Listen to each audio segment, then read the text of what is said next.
নমস্কার। কবি রুদ্র গোস্বামীর লেখা 21 আগুন রঙের পাখি। 21 কি মা? 21 হলো একটা পাখির জন্মদিন। ওর কি নাম, ওর কি রং? ওর নাম বাংলা ভাষা, আলোর আগুন রং। ও কোথায় থাকে? তোমার, আমার, আমাদের বুকের মধ্যে থাকে। আমার বুকেও আছে মা, আছে তো। ইস, ওর কষ্ট হয় না? সারাদিন শুধু বুকের ভিতর ওর উঠতে ইচ্ছা হয় না?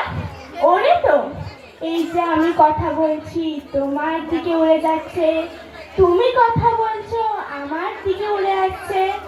কই, দেখতে পাচ্ছি না তো। এই যে তুমি নিঃশ্বাস নিচ্ছ, নিঃশ্বাসটিকে দেখতে পাচ্ছ? পাচ্ছি না তো। ও কি নিঃশ্বাসের মতো মা? এতক্ষণে ঠিক বুঝেছ। ও বুকের ভিতর কোথায় থাকে? আমার বুকে কান পাতো, কিছু শুনতে পাচ্ছ? পাচ্ছি তো, টিক টিক টিক। এই শব্দটাই ওই পাখিটার বাসা। নমস্কার।